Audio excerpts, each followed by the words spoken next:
Sometime around Thanksgiving 2014 or 15, one or the other, that's U.S. Thanksgiving, Greg and I visited China. And as a part of our visit to China, we went to the Hong Kong Light Fair. And there was a giant sign when you walk in there that said, "We concentrate on corn light."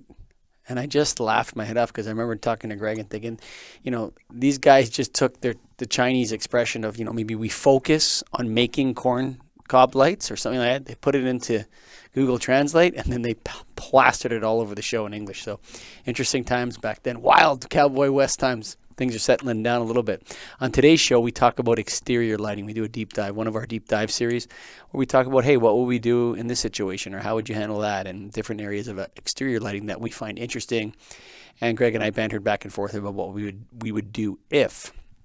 So enjoy, Lighting Dorks. This episode of the podcast is sponsored by Keystone Technologies. Go to KEYSTONETECH.com, baby, KeystoneTech.com. They concentrate on being the retrofit kings. Scotty, throw that screen up on the YouTube there for the viewers. Greggy, what do you think of Keystone today? Yeah, today we're going to talk about their Expander series, which is a cob type of light, but what it does is expand out. So it looks like a cob to start, and you can actually expand and open it up so you can get 180 degrees of light and really focus the light where you need it to versus omnidirectional. A lot of times in exterior lights, you don't need omnidirectional lighting. This helps you focus it down. It saves up to 70% over traditional HID, and as we know with all LED, it lasts longer in addition to the energy savings, and there's going to be a good payback for doing it, and a lot of times you're getting brighter light out of it. So if you are going to concentrate on cobs, or if you're going to sell any cobs, check out Keystone. For sure. Go to KeystoneTech.com. That's KEYSTONETECH.com. And this episode of the podcast and every show of the Get a Grip on Lighting podcast is in association with the National Association of Innovative Lighting Distributors. Go to NAILD.org. Hope this episode comes out before the convention. Check us out in Reno in April. We're all rolling in hot there. But for right now, check out the Outdoor Exterior Lighting Deep Dive with Greg and Mike. Yeah, so what's happening, buddy? Let's go. Hey, we're getting back after it. I think we're going to do another deep dive today. Ooh, what I don't know why. On exterior. So, baby. Exterior is a broad subject, but there's a lot that goes on with exterior. So I want to kind of dive into that and start with the first thing I do if I know I'm going to be involved in an exterior lighting retrofit or have to do anything with exterior lighting is I print a Google map of the location. I can't tell you how much that helps. Map. I quote based on that. On the map, yeah, you can see a lot right there. Yeah. Sometimes I quote based on the Google Earth or whatever. You can see it. That can be done. It can be dangerous, but it can be done. I've done it, man. I've done it too. I have too. I won't lie about that. But if I'm going to a site, I'm going to physically print it, and I'm going to bring it with me. Sure. Because then what I can do is draw right on there versus a piece of paper. It makes it so much better long term. So that's my first point. Sure. So print that map. Print that. You know what I would say? I would say is like when you're on the phone with the guy, go to Google Earth, look at his street view or whatever, and say, "Hey, what do you got there? You got 4 wall packs? Yeah. And I'm just gonna slide up here. You got 4 poles with 2 double heads on it? Yeah. You know the wattage of those lights? Yeah. Those are the ones you want to change? Yeah? Okay, I just emailed you the quote. Done. Yeah. I like that. So that can work. It can be dangerous. As you know, with exterior, there's a lot of variables. But sure. We're going to get into a preliminary quote. Preliminary budget. Estimate. So we've got the first thing. I think you get that little map or something that you can actually draw on because it makes it so much easier to follow in the long run. For sure. All right. And then the next thing that I think is important to do is get to know the location. And by the location, I mean where the city is or what city ordinances or codes might pertain to that area. Yeah. So sure. At least in Minnesota, and I'm guessing where you're at too, every different city can have a different code that you have to meet. So that alone can totally change what you're going to recommend. And we have one notorious city here called Bloomington, and they make you basically relight your whole exterior if you're going to touch one. If you leave the crappy metal halides up, they don't care. It's way underlit, they don't care. If you're going to make it LED, you better make it really good LED. And a lot of times you end up having to add things, poles, fixtures, which, as you know, there's no payback in doing that.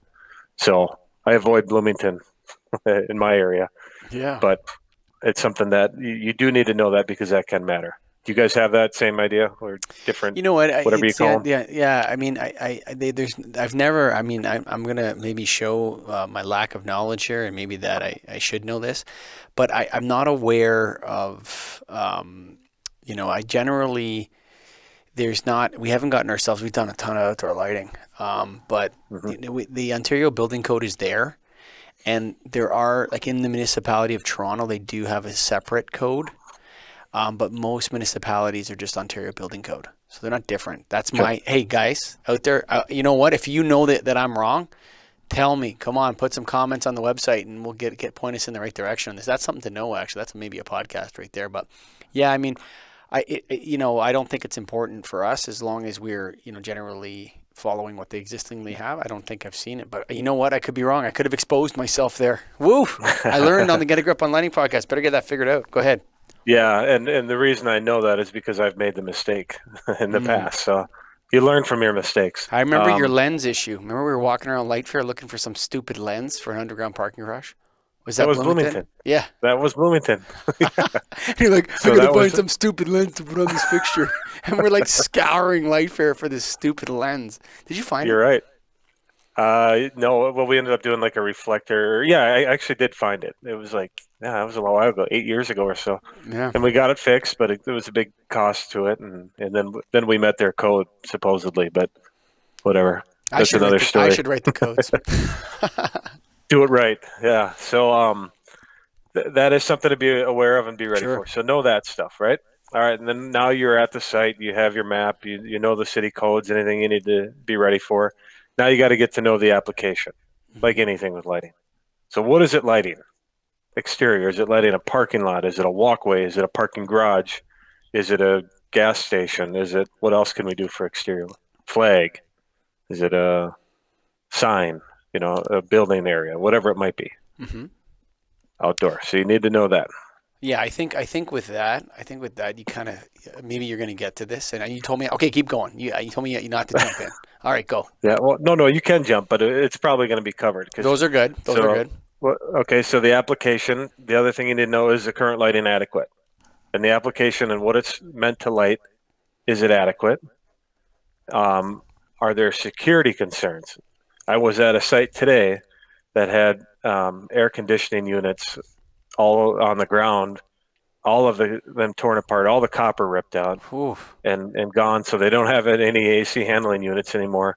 And it all came down to that area wasn't lit. What do you have So a bunch people of could use filthy it. animals running around Minnesota ripping coil St. units Paul, out of man. what I the heck guess. is going on there? I mean, come on. Crazy. If you're going to steal something, how much is the copper in an air conditioner worth? Who knows? And the way they, 50 how much bucks? work, yeah, I have no clue. But how much work they put into it looked crazy to me. But Oh my goodness. is there a security concern in this application? There is. And then the other thing too with the application that I've run into is security cameras. Are there security cameras? And if Sure. there are, you want to make sure you're lighting the area so that the cameras can see. Do you have anything else on the application side of it? Like, Yeah, not the fixture. I mean, there's my perception, but I'm often not there at night. You know what I mean? Like it's rare that I would go and see an application and when it's actually dark outside. It might happen, but usually not, right? So what I try to do is when I can, is I talk to the guy. The guy that's asking me to do the quote is often not the person that knows anything about the outdoor lighting. So I try to find a superintendent, someone that's on the site of not at night, and I ask them about what's going on. What's going on? What's happening over here? And I had a site today. This is a perfect example. A guy calls me up and he's like, "Yeah, you know what? Down this alley, we have a lot of attics, and there's needles everywhere." Mhm. And did you know that the number one solution to that? I'm going to say it on the Get a Grip on Lighting podcast. What you do is you use blue light. So what you do is you change out the lights to something real. I'm not talking about 6500K. I'm talking about a blue light, like something that's a blue colored bulb. And then what happens is the addicts can't see their veins, Oh, so they don't shoot up there. wow. Interesting. Yeah, so you blast them in blue light. And then they're down the alley and they're like, Jesus Christ, what's going on? I'm trying to get my vein. I can't see it, man. I can't fucking see it. And they get out of there and they leave. They go somewhere else to shoot up. Sure. So yeah. So that was the recommendation for this morning from Michael Colligan. Goes like, do that right now. So what do you sell for a blue light? What I do is I get a 6500. Oh God, I'm giving away all my trade secrets here, buddy. I'm giving away. I don't know how to do it. I don't know how to do a blue light. Go. I get a VaporTite 6500K light, and you throw a blue tube sleeve over top of it. Sure. So you get the maximum blue light you can. Or you can, I mean, if they have just screw-in bulbs in the old, you didn't know that? That's an old lighting trick there, dude. I don't think we have a lot of heroin addicts. Just AC thieves. Yeah. Right. At least I haven't run into it yet. So, but just AC thieves in Minnesota. Just people ripping out the coils on air conditioners. No addicts though. Right. That's Toronto. It's too cold to be in alleys here. It's freezing here too, bro. It's freezing. I suppose, here too. Yeah. So they get down in those alleys and it's really right down in the core of Toronto, and that's a popular solution. And it even works pretty good if they have like one of those dual heads, and just screw in a blue par 38, bud. Halogen. Okay. Probably have LEDs like that now. It doesn't come up that much, but every now and then I've done that, and it seems. And you know what they do it too? They also do. You can also do it inside public washrooms. There's I'll send you the link. I should actually post the link to the research article on this because it's actually researched. So there you go. Whoa, that just came out of nowhere, eh? Let's do it. All right. So there you go. You need to know that application and anything else on the application of it that you can think of. Yeah, I mean, also you want to be for me. I really don't like non dark sky compliant outdoor wall lighting. Mm-hmm. What is it? $20 for the shade? I don't know. Right. Yep. I'll do it right.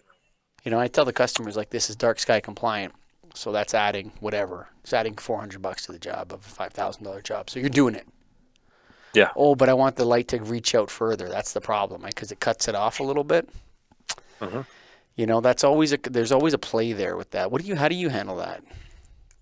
I haven't run into. I mean, most of the stuff we're doing is a dark sky, but there are times where the traditional wall pack look, if that's kind of where you're going, where they want that kind of that uplight that comes from it in a way. Yeah. And you have to do that at times. And I have seen some applications, and I mentioned it in the previous one. You got mad at it. You said to buy a new camera, but I did a cutoff, and the camera was above it, so it couldn't see the light anymore. I couldn't see that. It needed that uplight to shoot out. So an old camera for sure, but they didn't want to invest in that. So they changed that one back to a kind of the original wall pack look. Yeah. So yeah, you know what? You know what's interesting? There's all sorts of pitfalls in outdoor lighting, dude. Oh, we're getting into them. All right. Okay. So application we've got. Now we got to get to know the operations. All right. Mm-hmm. Number one, and speaking of pitfalls, is it operational? Does it actually work right now? Is that fixture in the outdoor? Does it work? Sure. Is it wired? Is there wiring going to it? Yeah, like you get into it and you got a pole out here and you change it and they say, well, it doesn't work. Well, it hasn't worked for 10 years. Okay. So you haven't had power to it. So you have to, have you ever had to get one of those trenchless diggers to do a new to go under the parking lot to get to the other side to pull the new wire through? Expensive. Yeah, dude, that's like $5,000 a day. Yeah. Yeah, not cheap. So you got to know that. And messy as heck, dude. You see the dirt they suck out of the ground? It's crazy, dude. So you may want to ask that. That's a good question. I've gotten nailed by that. It's like, oh, sorry, man. Yeah, for sure. And you just go out and you're counting the outdoor lights. You say there's a light, count it, but then you find out it's never been operational and you need to rewire it, and that's a huge expense. Yeah, pre-existing and then you put up a light that but pre-existing electrical deficiencies are not included, my friend. In your contract, that's a good move. In most people's contracts, I would think. Other things, how is it controlled? Is it an individual photocell on the fixture? Is it a central photocell that controls multiple fixtures? What do you like? Is it a timer? What do you prefer? Or is it a switch or a sensor? What I like central photocells. Because then, me too, number one, Yeah, the cost per fixture adds up. Then you have another failure point at every fixture. Yep. And then if that one A bird fixture takes a goes out, crap on it. No, but if a bird takes a crap yeah, on it too, yeah, it's like those things get dirty. It's just another maintenance point. I right, bet you a lot of the failed outdoor lighting out there, or whatever, a lot of it is because the photocell got dirty and it burned 24/7. sure, yeah, that can happen. Yeah, it's like these guys, like new entrants into the lighting game, not traditional outdoor lighting people, made the fixture and they didn't know where the right spot for the photocell was, and they put it in a spot and it just got covered in dirt and it just stayed on all day long, and so it's running 24/7. Yeah. Anyway, So yeah. that kind of brings up, so you need to know the controls because that factors in what you're going to Mhm. do, and then the operating hours. Now, what's your thing for dusk to dawn? What do you plug in? It's a number you should know right offhand, right? 4100. I go 4368. 4368. I go 4100, Yeah, dude. Why do you go 4368? I don't know. I was just thinking that. Is it 12 by 365? Well, That's I just 4380. I don't know. I don't That's know a good why I went question. 4100. I don't know. I just always did 4100. I at some point back, I know I went and looked at it and said, something or other, but I don't know. 4100 has been my number. But hey, what are we off? 5% from each other? Yeah, but I don't know why 4368. There's no sense in that. Yeah, because maybe that's your best case scenario, best realistic case scenario. So you want to max that savings out for the customer or whatever. I don't know. We have a 4100, few more hours of 4360. darkness. Yeah, no, you know what? Minnesota is probably at the level of Sudbury, so it's probably true actually. Maybe. Like Toronto is about 4 hours further south than Minneapolis is. That's probably it right there. It's 364 times 12 is 4368. Oh, so you're doing the simple calculation. I was hoping that we'd Yeah. come off that. No, we looked at the 10 years ago. I looked at the average daylight hours in Toronto and some sheet, and it gave me 4100. But I don't think so. I think it just threw a number at it. Pretty Yeah. much. That's No, and close. why 364 instead of 365? Maybe Christmas the lights are off. I don't know. But that's the number I've always used. You're at 4100. I like it. So know the operating hours, because if it's a timer, it could be different. It could be way different. It could be 3 hours a I night hate timers, dude. versus. It's like, what a I pain know. in the butt. Get that timer out Yeah. of there, bro. Get that timer out of Keep there. the Just lights on. drill a hole from the other side and put a photocell in or something, man. Get that. I hate timers. Hate timers. They can make sense of they're light in an area that doesn't need to be lit for longer than they need to be lit. Yeah. Time it. But I'm with you. I hear you. Okay, so you need to know that, and then voltage. That's a huge piece, at least for us. Is it 120, 277, or is it 480? Or in your case, whatever made-up 347. number you guys have. Yeah. There you go. Um, so you need to know that, because that Sure. totally can change how you're doing it. And a lot of exterior lighting here, at least, is 480. Even if it, in interior, you can usually tell if something might be 480. Exterior, you can't tell. It can be a few fixtures up to a few hundred, but it's all about how far you have to run the power a lot of times. So note that, be aware of that, because that can totally change what you're recommending. Sure. You got anything else on the operation side of it? Well, I mean, on the operation side of it, we'll know if it's HPS or metal halide. That's a good one. Well, that's coming. Okay, sorry. Operational side. I mean, okay. Yeah, no, you're good. You covered it for me. Okay, all right. So that's the beauty of doing these and not talking about them at all before. We Yeah, don't for know what sure. we're going to talk about. Ooh. All right. So this next one, and the biggest one, is to get to know the current fixture. All right. So you have whatever fixture it is. First of all, what kind of fixture is it? Is it an area light? Is it a bollard? Is it a wall pack? Is it a flood? Is it a spot? Canopy? Pole? What else we got? Sure. Recessed can. Anything that you sure. see outside Yeah. can be. So know what the fixture is and note that, because that Yeah, can play there's a lot of role. different, and yeah, it could also be like, sometimes you have those little tiny 35 watt HPS wall packs. You can just change the light Mhm. bulb there if it's 120 volt. You can, yeah, definitely. Okay, then you got the fixture. What condition is it in? The sockets, the lens, the housing, the reflectors, are they all intact? Do you do that deep a dive into it, man? You You can. open up an outdoor fixture? No. You never open it up. Oh, okay. But I mean, yeah, you Come on, bro. you can note that, hey, your lenses are broken, or they're yellow, or they're gone, or the Yeah. reflector or the socket. If you can see any of this stuff, Sure. then note that. Note There's whatever a you can big see. bird's nest on that pole. Yes, get that bird's nest out. If it's a pole, and that's important, if it is a fixture that has a pole, you got to note the condition of the pole, because that can I hate that can dude. totally. That scares me. I Also do the too. base. Also the base. Yeah. Yes. So like one of our you look at these bases. Sometimes the base is cracked, and we go to the client and we say, look, I don't know about this pole thing. You guys got to change the bases, and we lose gigs over that sometimes. Mm-hmm.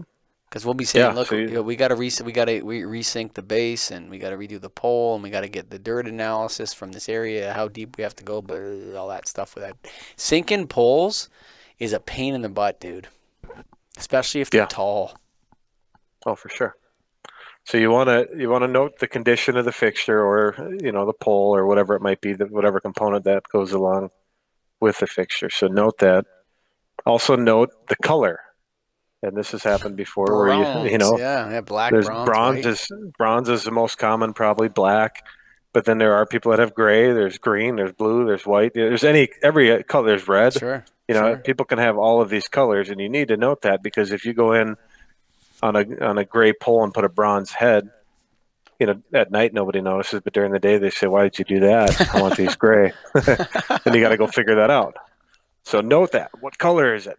All right. How is it mounted? Yeah, the shape. Yeah, that's good too. You want to know the shape. Exactly. Is it square? Yeah. Yeah, I didn't have Is it that on there. tapered? Is it tapered? Yeah.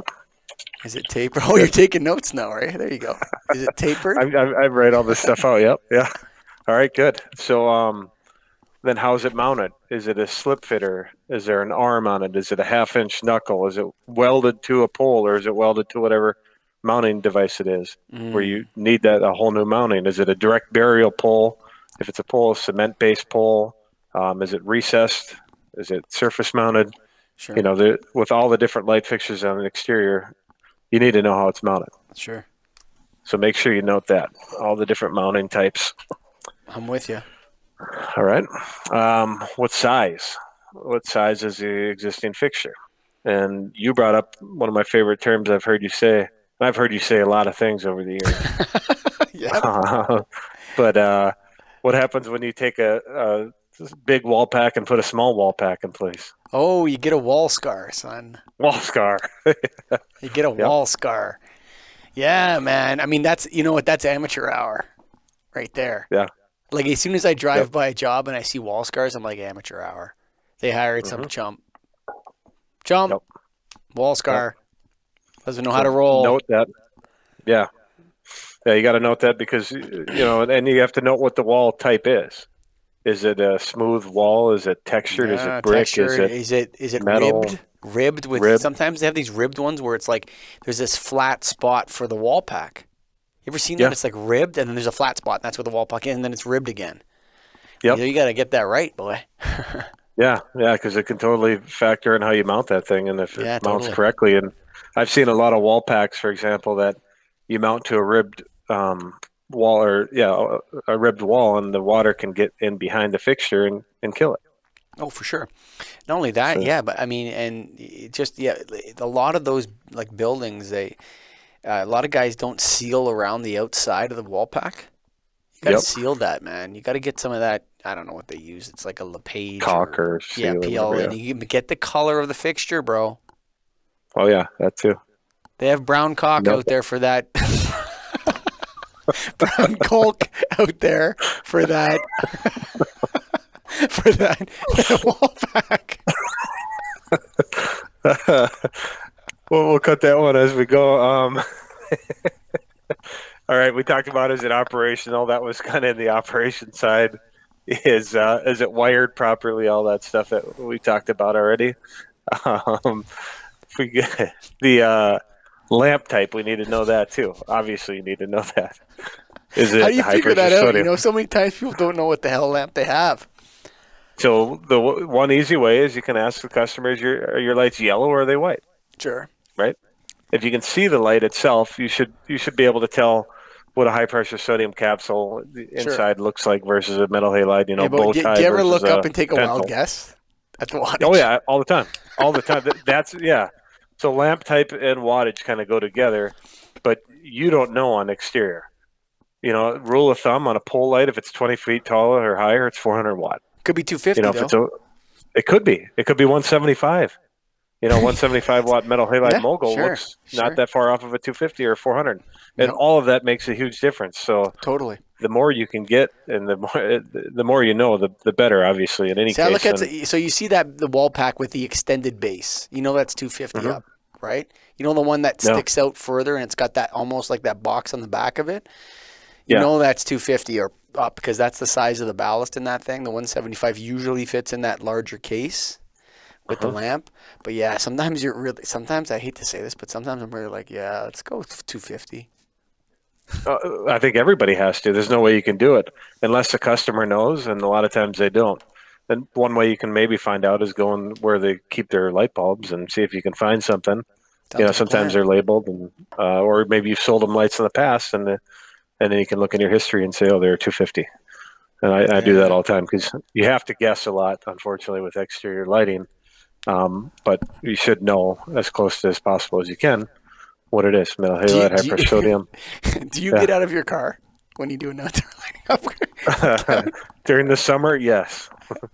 In the winter, I have the sky roof, and I just open and drive underneath it and look up. Yeah. Um, but typically not. You know, there's times where you can't drive to and you have to get out, but try to stay inside. Yeah, for sure. It's So, freezing outside. It's yeah, nasty weather today in Toronto. Okay, what's next? yeah. All right. So we know the lamp. Figure out the lamp type, what it is, and then how is it, and also the color. You know, you need to factor that in. Are they gonna? Is it residential, like a multi-housing, where they want to keep a warm tone, or do Yeah, they sure. want to go bright white? I know that's a whole other subject where we can talk about what the right Sure. outdoor Kelvin temperature is. Probably won't dive into that yet on today's show, but another time. But yeah, that's something you need to factor in, at least what the customer's preference is, I've tried right? so hard. I'm getting into it. I've tried so hard to sell a 3,000K outdoor lighting job. Nobody goes for it. It's just like, come on, man. Yeah, We gotta go to the guy. I'm like, so what we're gonna do is an upgrade. We're gonna upgrade you to 3,000 Kelvin. That's a more yellow, warmer color. Like, why do I want that? Well, because right. it's better. The CRI, it's the same. And no, no, man, we want a white. I'm like, come on, man. Yeah, Just give me a 3,000K install here, man, so I can show everybody. Come on, man. yeah. Can't get it, bro. Can't get it. It's a Oh, it's tough one. tough. But yeah, I don't know if that'll change or when that will, but And a lot of 4K manufacturers is don't kind of the even neutral. have 3,000K. No, a lot of 4Ks coming out, and I think that's becoming a little more popular than it always used to be 5K. Sure, Now at least I think some are going 4K. Um, how's the lamp mounted? Is it horizontally mounted? Is it vertically mounted? sure. Is the base towards the front of the lot? Is the base towards the back of the lot or back of the pole? You know, you need to know where that base is mounted Yeah, I'll tell you in this: fixtures. in those open canopy garage lights, the vertical base up metal halide produces way more usable light than the horizontal. Like it's way Yeah, better for sure. fixture. Uh-huh. Omnidirectional kicks it out. Yep. Yeah, yeah, it's just like double the efficiency. So if you're just like, yeah, 175 watts always this, whatever your selection is, not necessarily, man. Uh-huh. You got to watch that lamp mounting because I've seen a lot of 100, 175 metal halide in that where it's vertical base up, and it's actually a really good design from back in the old days that worked well. And Yeah. it wasn't my favorite, but I saw it and I'd be like, okay, we have to be careful with the light level here because you get a lot of vertical foot candles out of that Uh-huh. fixture. You got to be careful with that. You're right. Lamp Definitely. positioning in the fixture. That's a look at you sum up the right way to say it. I said about 10 sentences there, and that's all you had to say was that. Lamp positioning. There you go. All right. Oh, Ballast all look. you Yeah. LED guys that weren't in the regular business. Yeah, you don't know anything about vertical base up, eh? You don't know anything about that, eh? Interesting. Yeah, that's a different kind of Um, fixture, bro. that is for sure. Ballast location. Is it in the fixture? Is it remote mounted? I've seen a lot of pole Mm, lights where the area light is yep, on top and the ballast is on the bottom of the yep. pole. Sure, So sure. you do Especially need to older factor that in. facilities, you'd see them in Hmm. banks on the walls. In older facilities, you'd see these like banks. What the hell is that? Oh, that's the ballast for the outdoor lighting, and it goes through the wall and out. It's like, whoa, okie Yeah. dokie. Wow. Yeah. Yeah. Note that for sure because that can make a difference. The mounting height. That's pretty obvious. You'd want to know the mounting height. You know, if it's a pole light, they can be 50 feet or higher at times. If it's a wall pack, Depends on the size of the building. If it's an apartment complex, I've had lighting that's been 3, 4, 5 stories high in an apartment complex. So Yeah. that factors into what you're going to do. And, there's even higher that you can get to. How are they accessible? Now, number one, you're assuming they're accessible. And typically that's the case. I have run into a few that at some point they were accessible, but now they're not, or there's some issue getting to them, some major issue getting to them. So you do need to factor that in, obviously, as with any light. Yeah, those ladder trucks get like 95%, but sometimes you got to bring in one of those articulating booms or something because of the grass or something's in the way or whatever, So you got to be careful with what equipment you need, because there's a big difference between your ladder truck rolling in and just doing the job and then having to rent a piece of equipment and send it there. But that's really project management at the same time, so not everybody's doing that. Yeah, no, you're for sure right about that. And I did an apartment complex that had a 4 stories high, and it was a swimming pool in the back. And it was steps going up to the swimming pool. So you had to be 100 feet away to get up 4 floors. Try to do that. Maybe not 100, but it was, it shut down a city block. You're talking $5,000 just to access it. Now you can change the light. Yeah, it's interesting. Shutting down, that's another thing. So you've shut down like streets in the city as well? Mm-hmm. Yeah, I've shut down a couple streets in Toronto. Yeah, but you get into the downtown core of Toronto and you can't roll a scissor lift down King Street, son. Right. The cops are going to come and say, "What the hell are you doing here, buddy? Where's your permit?" Yep.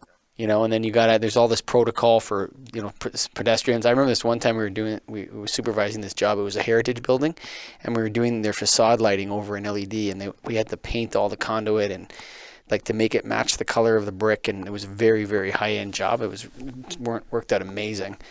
And but we did all sorts of extra things, but we had to shut down the street in the night. Mm-hmm. And right next door was a theater. And at one point, the guys were up on a scissor lift doing this lighting. And I have this picture, and there's like people streaming around the scissor lift, around the outside with the 2 cops there pointing them around. I'm like, this is nuts. You're changing lights up here, and there's like literally hundreds of people walking by our scissor lift on King Street with the street shut down. It's wild stuff, dude, when you get into those cool jobs downtown. But hey, whatever. Every city's different. Yeah, for sure. So you do need to note that, though, because that's going to make a huge difference in what you're proposing. For sure. Are the lights in the correct location? That's obvious with any lighting job. You need to know that they're in the spot that they need to be, or do they need to add light in the area? Like going back to the job I mentioned that I was at today, they need to add lights because they have an area that doesn't have any light currently. And obviously they have a security concern there. So you need to factor that in and understand that. And then if you need to add lights, you need to know how you're getting power to it. That's another item you always have to consider. And then how much room is in the existing fixture? So that's an important part with exterior lighting, especially. If you're trying to retrofit, and we all know cobs are a pretty popular item, and we can all have our own opinion on those, but trying to jam a cob into a lot of exterior fixtures is difficult. The size of them to get the lumen output you need sometimes. Like if you're trying to replace a 400 watt, there are companies that have come out with better and better options. But the initial cobs were twice the size of a 400 watt metal halide, and if you don't have room in that fixture for twice the size of the bulb that's in there now, you can't retrofit it. So I've had problems. I've had nothing but problems with those corn cob lights. Yeah. We concentrate on corn light. We concentrate. Yes, exactly. So yeah, you don't want to concentrate on corn light. You want to have the corn light option, but don't concentrate on it.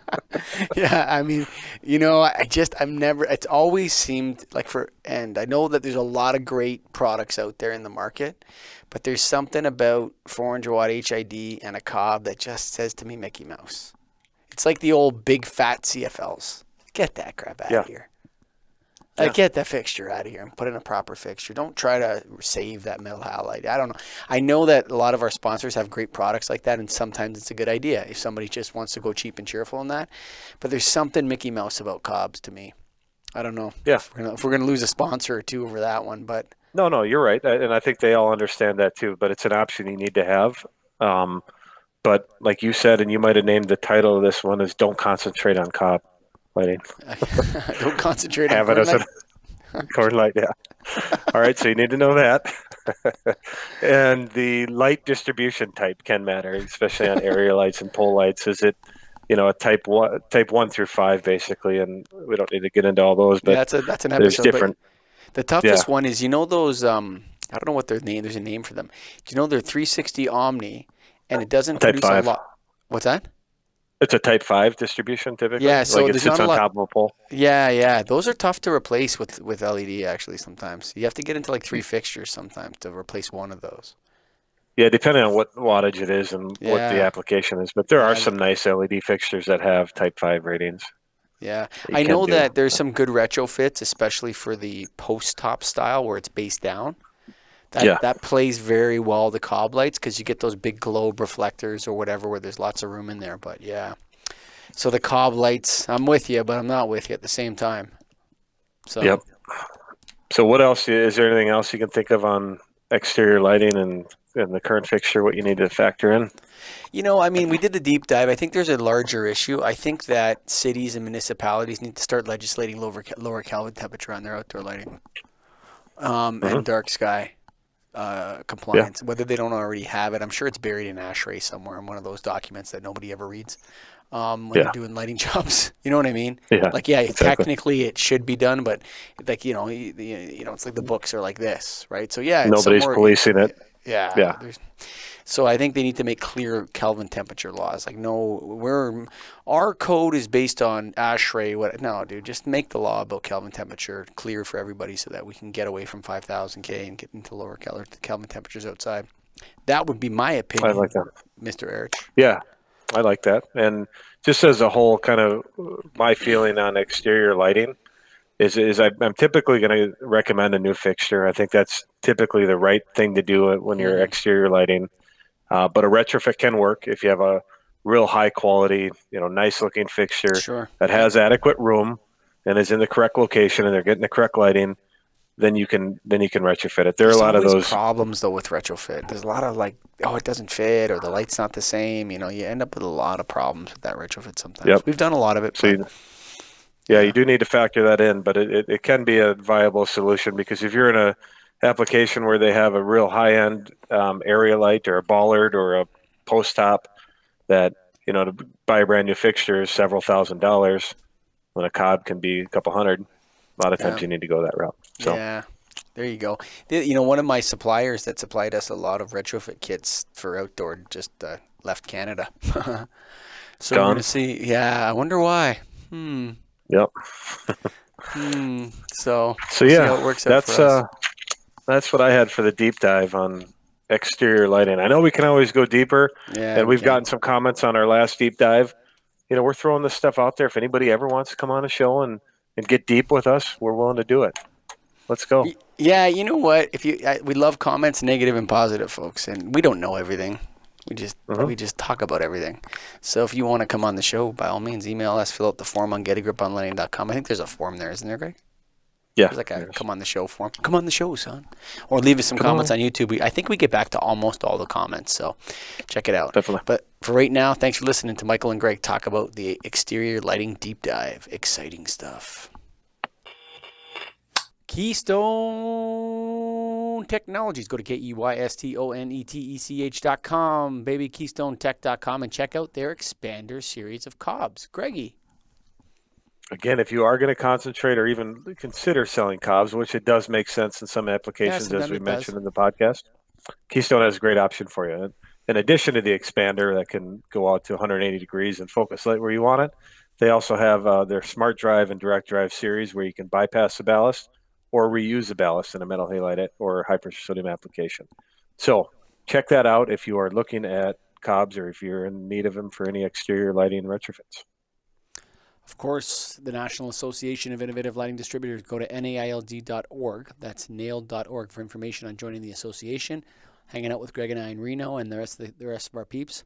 And finally, Greg, what do you got against monopoly with real cash?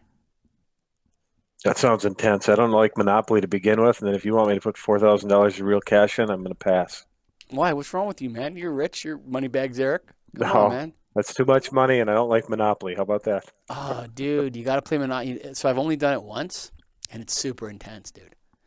That sounds like it. Super intense. I ended up being the last two, and I got bankrupted by the guy. But man, I think we played for 5 hours.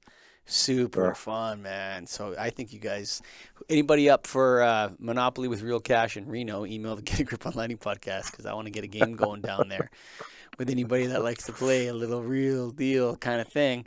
And yeah, thanks for listening to the Exterior Deep Dive. We love you guys, all you lighting dorks out there. Unite in Reno. Written on the rectory wall, there's a sign there for all. You are lost, Lord is there to find you.